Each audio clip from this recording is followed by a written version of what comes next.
catch my breath being shallow. During this podcast, when I start thinking about something, my breath gets really shallow. Looking at my phone, my breath gets really shallow. I feel like I'm living in this state of like constant, subtle background stress. Yeah. Well, I'm glad you mentioned breath because it's one of the, to go back to the question of what people can do for themselves, they can learn to breathe. And Eckhart Tolle, a spiritual teacher, he says that rather than go to retreats and therapists, just take a few conscious breaths several times a day. I mean, not to dismiss the other, but that's more important than anything else. And interestingly enough, the Buddha, when he was teaching his monks, in fact, one of the Buddha's assistants, Ananda, asked him, "Oh, Holy One, do you still meditate?" And he said, "Yes."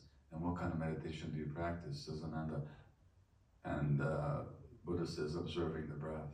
So in Buddhist meditation, and I'm not here to advocate for any particular pathway, and I'm not a practitioner of any religion, but this very wise man, he thought awareness of breath as the most important portal into reality.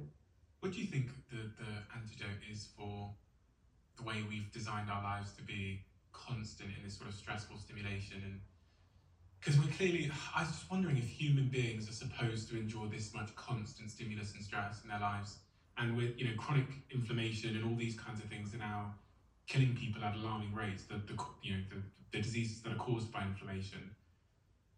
What can we do about our stress? And is it okay? Maybe it's okay. Well, it's the norm, so you can say it's normal. Is it okay? Well, the question is to be answered by looking at what the impacts are. And what are the impacts? The impacts are very serious.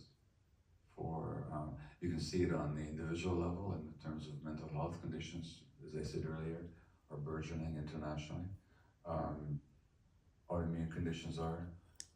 But if you look at it also on a social level, there's more conflict, there's more division, there's more intolerance in our culture than there has been for quite a while. These are the impacts of the stressful culture that we live in. So is it okay? Yeah, if you want this, it's okay. But if you don't, it's not okay. It depends what you want.